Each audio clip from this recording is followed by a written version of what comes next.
Hi friends, welcome to మన Bommarillu. Upcoming రివ్యూలోకి వెళ్ళిపోదాం.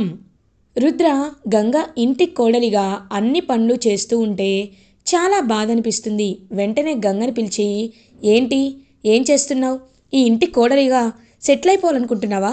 మరి నీ గోల్, ఆశయాలు అవన్నీ వదిలేస్తావా అని అడుగుతారు. సార్, నన్ను అమ్మగారు కోడలుగా ఒప్పుకోవాలంటే ఇవన్నీ చేయక తప్పదు కదా సార్ అని అంటుంది. చూడు గంగా, నేను నిన్ను పెళ్లి చేసుకుందే నిన్ను ప్రశాంతంగా ఈ బాక్సింగ్కి ఛాంపియన్ చేయాలని, నా కళని నెరవేర్చుకోవాలని, అంతేకాని నువ్వు ఇలా చేయడం నాకు నచ్చటం లేదు అని అంటారు. సార్, ఎలాగో అమ్మగారు మనస్ఫూర్తిగా ఒప్పుకోవటం లేదు కదా, అలాంటప్పుడు నన్ను ఏం చేయమంటారు అని అంటుంది. పెద్దమ్మతో నేను మాట్లాడతాను, నేను ఒప్పిస్తాను, నువ్వు మాత్రం ఇంటి పనులన్నీ చేయొద్దు సరేనా అని అంటారు. ఎంతైనా ఆయనకి నేను పనులన్నీ చేస్తుంటే చాలా బాధగా అనిపిస్తుంది అని పాపం మనసులో అనుకుంటుంది గంగా. కరెక్ట్గా అప్పుడే హాల్లో ఉన్న విజయేంద్ర అండ్ శకుంతల వాళ్ళ ఇంటికి ఇన్స్పెక్టర్ వస్తారు. సార్, మీతో ఒక ముఖ్యమైన విషయం మాట్లాడాలి అంటారు. ఏంటో చెప్పండి అని అడుగుతారు. మీరు భానుప్రతాప్ వాళ్ళ మదర్ అండ్ ఫాదరే కదా, ముఖ్యంగా ఈ విషయం మీకు చెప్పాలనే వచ్చాను. కొన్ని నెలల క్రితం భానుప్రతాప్ గారు చనిపోయారు. అతనిది యాక్సిడెంటల్ డెత్ అని కేసు క్లోజ్ చేశారు.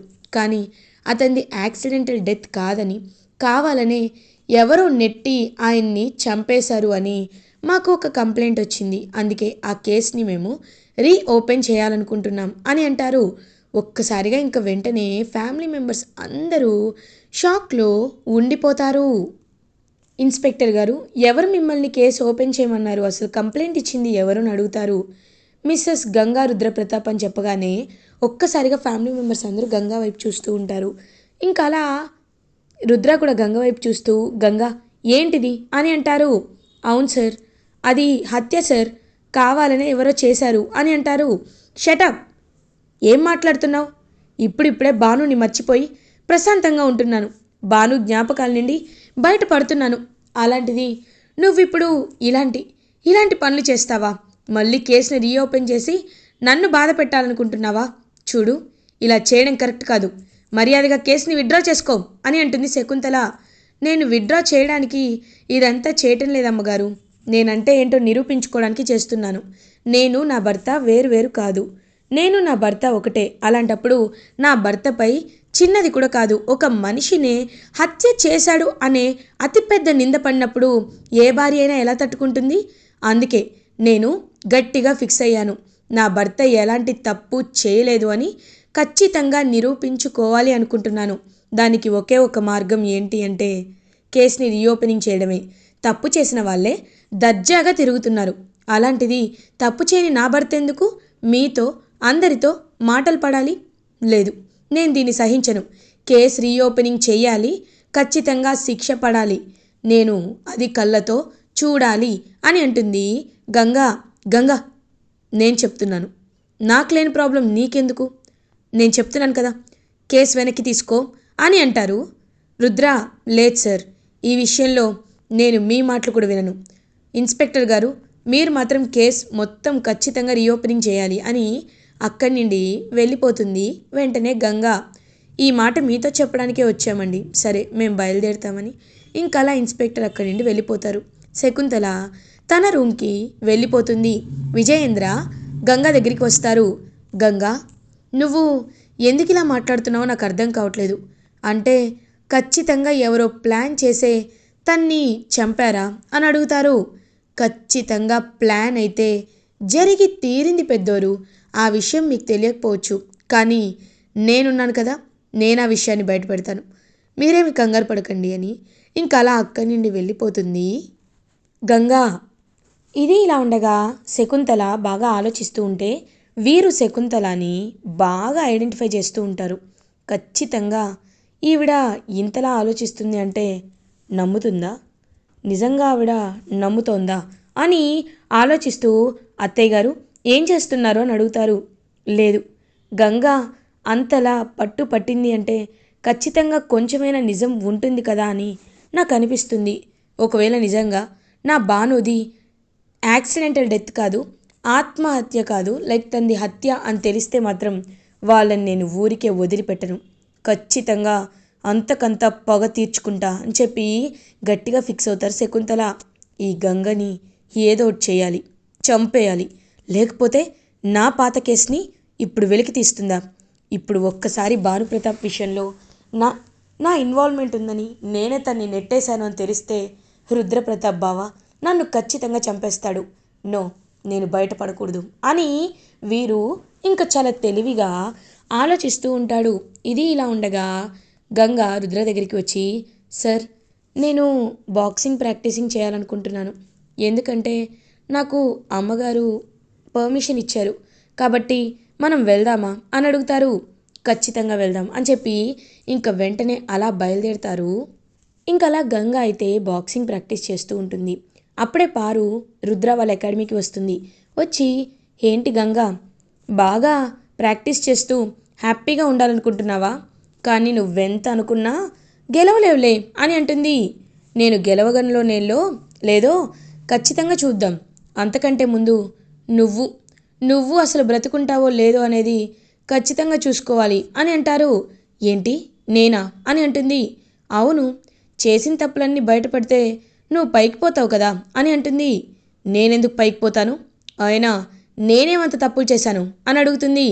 నువ్వేం తప్పులు చేశావో నీ మనసుకు తెలుసు కదా, అలాంటప్పుడు నేనెందుకు చెప్పడం అని అనేసరికి గంగా, కమాన్, లెట్స్ ప్రాక్టీస్ అని ఇంక ప్రాక్టీస్ అయితే చేయిస్తూ ఉంటాడు. అప్పుడే రుద్రతో, ఏంటి రుద్ర, అసలు తను చేస్తున్న ప్రాక్టీస్ ఒక ప్రాక్టీసేనా? ఇంట్లో అంట్లు తోమడం అనుకుంటుందా ఏంటి? ఇలా కాదు కదా అని అంటారు. చూడు పారు, నువ్వు తన్ని మరీ డీగ్రేడబుల్గా మాట్లాడుతున్నావు. అయినా తను చాలా అంటే చాలా పర్ఫెక్ట్గా ఏదైనా ప్లాన్ చేస్తుంది. తను చాలా పర్ఫెక్ట్గా ప్లాన్ చేసి ప్రాక్టీస్ చేస్తుంది. నువ్వు తన్ని అపార్థం చేసుకోవద్దు అని అంటారు. ఓ అవునా, సరే, నా అకాడమీలో ఒక బెస్ట్ ప్లేయర్ ఉంది. నీ వైపు నుండి తన్ని పంపించు. ఇద్దరి మధ్యలో పోటీ పెడదాం. ఎవరు గెలుస్తారో చూద్దాం. ఒకవేళ గంగ గెలిచిందనుకో, గంగ గ్రేట్ అని నీ ముందే ఒప్పుకుంటాను అని అంటుంది. ఇంకా అలా గంగ రెడీ అవుతుంది. రుద్ర కూడా అది చాలా సీరియస్గా తీసుకుంటాడు. ఇంకా రుద్ర తరపు నుండి గంగ వస్తుంది. పారు తరపు నుండి వాళ్ళ అకాడమీలో ద బెస్ట్ ప్లేయర్ వస్తుంది. సో ఇద్దరికి అలా ఫైట్ జరుగుతూ ఉంటే, ఒక్కసారిగా ఇద్దరు ఫైట్ చేసుకుంటూ ఉంటే అలా ఇంకా గంగే తన్ని ఓడిచ్చేస్తుంది. ఒక్కసారిగా ఇంకా తల దించుకుంటుంది పారు. వెంటనే గంగ పారు దగ్గరికి వెళ్ళి, చూడు, ఎప్పుడైనా మనం అనుకుంటేనే అది చెయ్యాలి. లేనిపోని ప్రగల్భాలు పలికితే ఇదిగో ఇలాగే ఉంటుంది. కాబట్టి కొన్నిసార్లు సైలెంట్గా ఉండడమే మంచిది, అర్థమైందా అని చెప్పి అక్కడి నుండి వెళ్ళిపోతుంది గంగా. ఇది ఇలా ఉండగా రుద్ర ఇంకా పోలీస్ దగ్గరికి వెళ్తాడు. వెళ్ళి, సార్, భానుప్రతాప్ కేస్ ఎక్కడి వరకు వచ్చింది చెప్పండి అని అడుగుతారు. మేమిప్పుడు ఆ ప్లేస్కి వెళ్తున్నాం. మీకెందుకు మేము కాల్ చేశాము అంటే, మీరు అక్కడ ఉన్నారు కాబట్టి ఐ విట్నెస్గా అసలు ఏం జరిగిందో మాకు ఎక్స్ప్లెయిన్ చేస్తారని మీకు కాల్ చేశామని ఇంకక్కడికి ఎక్కడైతే భాను చనిపోయాడో ఆ ప్లేస్కి తీసుకువెళ్తారు. చెప్పండి, అసలు ఎలా జరిగింది అని అడుగుతారు. సార్, నేను ఆ రోజు అరెస్ట్ అయ్యాను అని, లైక్ ఇలాంటి పౌడర్ కేసులో నన్ను అరెస్ట్ చేయించారని కొంతమందిపై భాను అటాక్ చేశాడు. అప్పుడే నేను భానుని కాపాడే ప్రాసెస్లో భానుని గట్టిగా తోశాను. తర్వాత భాను కింద పడిపోయాడు అని అంటారు. మీరు ఈ పొజిషన్లో ఉండి తోశారా? అలాంటప్పుడు అతని కింద పడే అవకాశమే లేదే, ఎందుకంటే ఇక్కడికి అక్కడికి చాలా దూరం ఉంది అని అంటారు. అవును సార్, మీరు చెప్పింది కరెక్ట్. సార్ వల్లైతే భానుగారు చనిపోలేదు. ఆ రోజు ఇక్కడ ఇంకేదో జరిగింది సార్, కానీ వాడు సాక్ష్యాలు లేకుండా తప్పించుకున్నాడు అని అంటుంది. అవునమ్మా, కానీ ఎలా అయినా అది నేను కనిపెడతాను, నువ్వేమీ కంగారు పడద్దు అని అంటారు.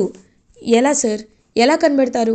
మీరు పోలీసే కదా, ఫింగర్ ప్రింట్స్ లేవు, అలా అని మనకి ఒక చిన్న క్లూ కూడా లేదు. ఎక్కడ భానుని ఎవరైనా పొడిచినట్టు కానీ దాఖలాలు కూడా లేవు. ఎలా కనిపెడతారు అని అడుగుతుంది గంగా. ఏముంది, ఇక్కడ ఫింగర్ ప్రింట్స్ ఏమైనా అనేలోపు కొన్ని నెలల క్రితం జరిగిన దానికి ఫింగర్ ప్రింట్స్ ఏంటి సార్? సార్, నాకు ఒక ఐడియా వచ్చింది. ఆ రోజు బాక్సింగ్ పోటీలకి ఎవరెవరు వచ్చారో వాళ్ళు కార్ పార్కింగ్లో కార్ పార్క్ చేస్తారు కదా, బైక్ అయినా పార్క్ చేస్తారు కదా, అప్పుడు ఎవరు వచ్చారో మనకు తెలుస్తుంది కదా. దాన్ని బట్టి ఎవరు అనుమానంగా ఉన్నారో, లేకపోతే అసలు ఎవరు వచ్చారో ప్రతి ఒక్కరిని మీరు ఖచ్చితంగా కనుక్కుంటే అప్పుడు మనం అనుకున్నది సాధించవచ్చు కదా. భాను విషయంలో ఎవరు తప్పు చేశారో వాళ్ళు ఖచ్చితంగా టెన్షన్ పడతారు అనేసరికి ఇంకా ఒక్కసారిగా రుద్ర హ్యాపీగా చూస్తూ ఉంటాడు. మీరు చెప్పింది నిజమేనమ్మా, నేను ఇప్పుడే సీసీటీవీ ఫుటేజ్ని తెప్పిస్తాను. తెప్పించి ఖచ్చితంగా అసలు ఎవరు ఆ రోజు ఇక్కడికి వచ్చారు, ఎవరిదంతా చేశారు అనే విషయాల్ని తెలుసుకుంటాను అని ఇంకా హ్యాపీగా అక్కడి నుండి వెళ్ళిపోతారు ఇన్స్పెక్టర్. ఇది ఇలా ఉండగా కొన్ని డేస్ అయితే పాస్ అవుతాయి. అలా ఇంకా రుద్రాని గంగ ఇద్దరు హ్యాపీగా అన్ని బాక్సింగ్స్ అన్ని ప్రాక్టీస్ చేస్తూ ఉంటే లాస్ట్ డే అనేది వస్తుంది. ఆ రోజు గంగకి కాంపిటీషన్ ఉంటుంది. గంగ ఎలా అయినా ఓడిపోవాలి అని చాలా కోరుకుంటూ ఉంటుంది పారు. కానీ ఎన్ని ప్లాన్లు వేసినా గంగ మాత్రం ఆ ప్లాన్లన్నీ తిప్పికొట్టి హ్యాపీగా వాటన్నిటిని దాటుకొని బాక్సింగ్ అకాడమీకి రీచ్ అవుతారు. సో అలా ఫ్యామిలీ మెంబర్స్ అందరూ బాక్సింగ్ అకాడమీకి రీచ్ అయ్యి అసలు గంగ గెలుస్తుందా ఓడిపోతుందా అని ఆలోచిస్తూ ఉంటారు. కరెక్ట్గా అదే టైంకి రుద్రాకి ఫోన్ కాల్ వస్తుంది. హలో సార్, నేను సార్ ఇన్స్పెక్టర్ని అని అంటారు. ఇన్స్పెక్టర్ గారు, మీరేంటి ఇలా కాల్ చేశారు అని అడుగుతారు. సార్, నన్ను నన్ను చంపడానికి ప్రయత్నిస్తున్నారు సార్, నేను నేను చచ్చిపోతున్నాను సార్ అని అంటాడు. వాట్, మిమ్మల్ని చంపడానికి ప్రయత్నిస్తున్నారా? ఎవరు ఎవరు వాళ్ళు అని అడుగుతారు. సార్, ఒకసారి నేను చెప్పే లొకేషన్కి అని కాల్ కట్ అయిపోతుంది. ఒక్కసారిగా ఇంకా అలా షాక్లో ఉండిపోతారనమాట. వెంటనే రుద్ర ఇంకా పరుగు పరుగున బయలుదేరుతాడు. బయలుదేరి వెళ్తూ ఉంటే గంగ ఏమో, సార్ ఎక్కడికి వెళ్తున్నారు సార్ అని అంటారు. గంగ, నేను అర్జెంటుగా వెళ్ళాలి, నువ్వు మాత్రం ఎక్కువ స్ట్రెస్ తీసుకోవద్దు, నేనున్నాను కదా, నువ్వు కంగారు పడకుండా నీ గేమ్ నువ్వు వాడు, ఓకేనా అని అంటారు. "ఆ, ఓకే సార్, కాకపోతే నాకు కొంచెం భయంగా ఉంది సార్ అని అంటారు. నువ్వు భయపడాల్సిన అవసరం ఏమీ లేదు, నేను నీకేమేమి ట్రిక్స్ అయితే చెప్పానో ఆ ట్రిక్స్ అన్నిటిని నువ్వు ఫాలో అవ్వాలి, అర్థమైందా అని అంటారు.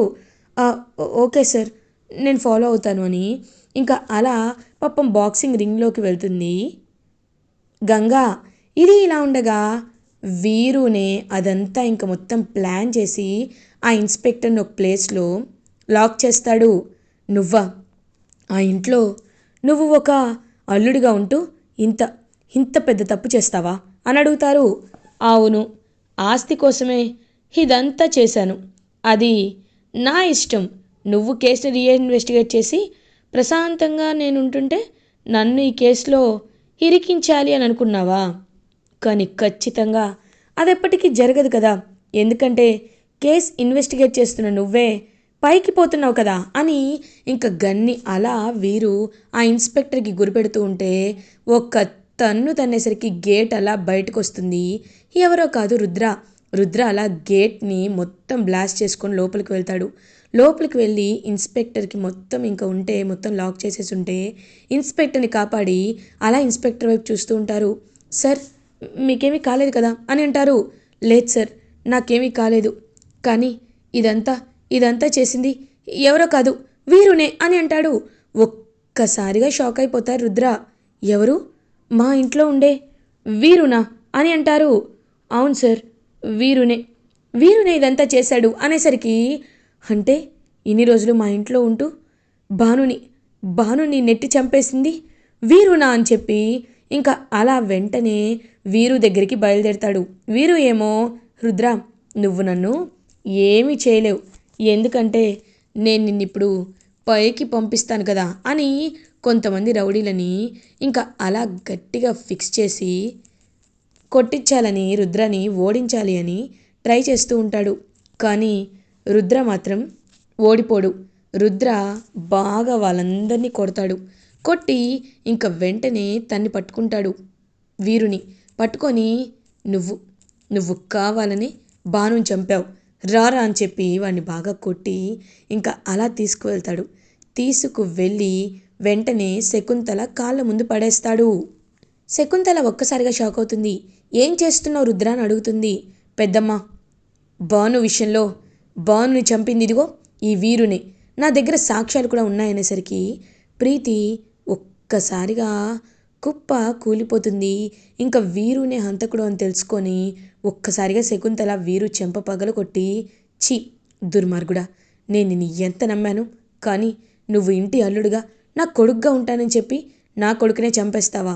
రుద్ర వెంటనే వీన్ని అరెస్ట్ చేయించాలి అని ఇంకా అలా రుద్రానైతే అరెస్ట్ చేయిస్తారు.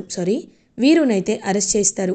ఇంకా వీరు అరెస్ట్ అయ్యి అలా వెళ్ళిపోతూ, నేను మాత్రం ఈ ఇంటిని వదిలిపెట్టను, ఈ ఇంటిపై నాకున్న పగని ఖచ్చితంగా తీర్చుకుంటాను అని గట్టిగా ఫిక్స్ అవుతాడు వీరు. ఇలా ఎపిసోడ్ ఎండ్ అవుతుంది. ఫర్దర్ ఎపిసోడ్ రివ్యూస్ ముందుగా మీకు కావాలి అనుకుంటే మా ఛానల్ని సబ్స్క్రైబ్ చేసుకోండి. Thanks for watching.